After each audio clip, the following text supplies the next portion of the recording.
Je suis Charlie, they say. Je suis Charlie. Je suis Charlie.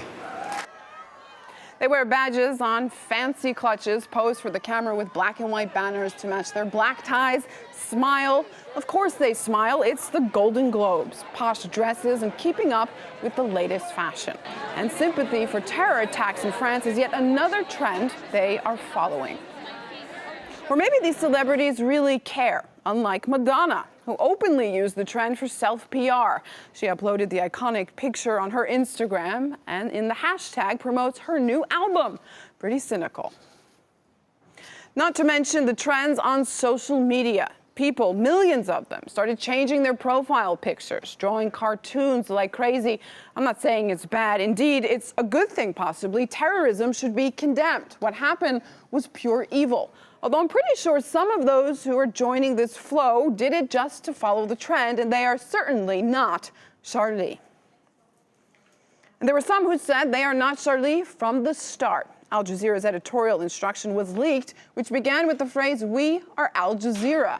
The channel clearly didn't want to associate itself with the notorious cartoon Charlie Hebdo is famous for. Again, there's no justification for terrorism and murder of any kind. But let's not forget France's Muslim community, which has come under a wave of attacks recently. There have been at least 15 of them, including an assault on the Man Mosque. 3 grenades were thrown into the building there. In Villefranche-sur-Saône, a bomb detonated near a Muslim restaurant. A mosque in southeastern France was also set on fire. That's just to name a few. Why? Media mogul Rupert Murdoch has his answer. On his Twitter feed, Murdoch blames all Muslims, claiming they're responsible for what the al-Qaeda-linked Kouachi brothers did because they failed to destroy their growing jihadist cancer. All Muslims? That would be a quarter of the globe's population. Is this also a reason why terror attacks in the Muslim world don't get as much attention? 2,000 people killed by Boko Haram in Nigeria. No celebrities expressing much sympathy for those victims.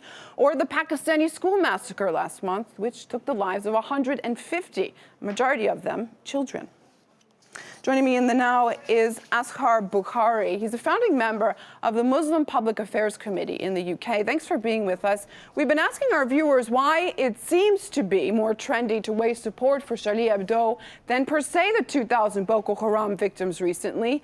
Those answers are appearing on our screen. Asghar, I want to ask you, what's your take? Why is one life more valued than another? To be blunt, if I'm honest, they're not white. They're not from Europe or they're not from the Western world, and so their lives are cheap in comparison. Thousands of people have been murdered right around the world, and many on the very day that the incident in France took place. You hardly saw coverage of that, and you hardly ever see coverage of massive atrocities that go on in the world, if they're not happening in Europe or in the Western world. That's right. It's perhaps not fair, but that is the way it is. If frankly, it's become this perception that in places like Iraq, like in Africa, where these terror attacks happen every day, it's something we're just used to. But in France, that's something where this is not supposed to happen. What about Muslims in France and elsewhere in Europe? Are they feeling the pinch from this attack, from these events? Of course they are. I mean, the way it's been spun, and I think this makes it far worse for the Muslims in France, the way it's been spun is that this is an attack on freedom of speech, and that's Muslims having a backward inability to understand freedom of speech have ended up killing 11 people. Nothing could be further from the truth. The reason why these attacks of Muslims are being radicalised is more to do with Bush and Blair's war that seems to be continuing than anything to do with freedom of speech. France itself doesn't believe in much of the freedom of speech that it's now demanding of the Muslims. Do you think that the Muslim community could do more to root out extremist elements within itself? Certainly Western partners are demanding that. I've heard this a number of times. I mean, it's a very strange argument. What do they want? Do they want a bus driver or a doctor or a taxi driver to, take time off work and start to become some sort of MI5 agent or a, secret, French intelligence operative? What are they supposed to do? This type of thinking comes about when you have this belief that Muslims are in the know. They must have known about the attack. These 6 million people secretly knew about it. They don't know about it. Often even the parents of of people who are going to take some sort of terrorist attack have no knowledge of what's going to go on. So, I never really understand what people want us to do. As far as the institutions, the Muslim mosques and stuff, I suppose they could do something in that they could teach young Muslims that they could bring about a change to the frustrations, policies that the Western world is committing around the Muslim world. But even that is a false start because they can't talk about foreign policy. They're so frightened that the government might come down and call them extremists because of it. Is the Muslim community coming out enough to condemn attacks like these? I don't think you'll find anyone out there in the Muslim community saying, well done, apart from Al-Qaeda, let's say. Yeah, and there's, as you said earlier, I think there's about 1.3 or 1.4 billion Muslims in the world. Yeah, it's a quarter of the world's population. Absolutely. And the fact that the Western world isn't reporting how that Muslims right around the world unanimously do not accept this form of terrorism shows how poorly the Muslims have been reported on during this whole debacle. It's just been awful from start to finish.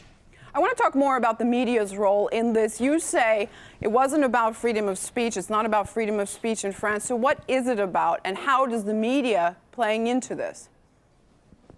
Look, if it was about freedom of speech, let's just analyse some of the facts, right?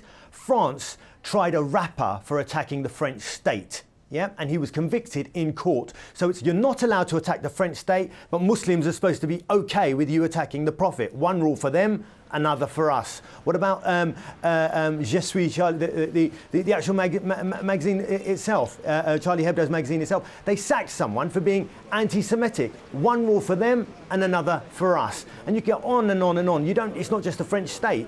France was the first country in the world to ban pro-Palestinian marches. So you can't just attack the French state. You can't attack their allies either. Ridiculous.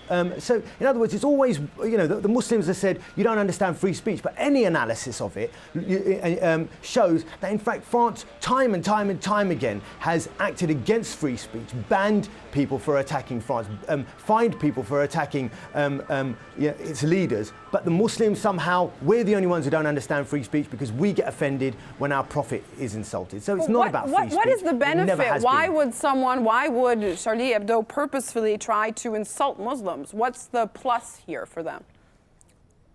The plus here is that's their belief. For 10 centuries, the Muslims have been vilified, have been demonized, the Western world has been taught that we're savages, we hate women, we're constantly violent. And so this is just another stereotype, another racist attack on Muslims, exacerbating that, lapped up by, ever more Islamophobic Europe. And so, that's part of their game. They're racist, and they make this type of racist magazine. I know people out there may not agree with me. Well, I challenge that. If they had made images of black people as apes, then everyone would have called them racist. But it's okay for them to call a Muslim or make caricatures of Muslims as savages and backward barbarians. It's not okay.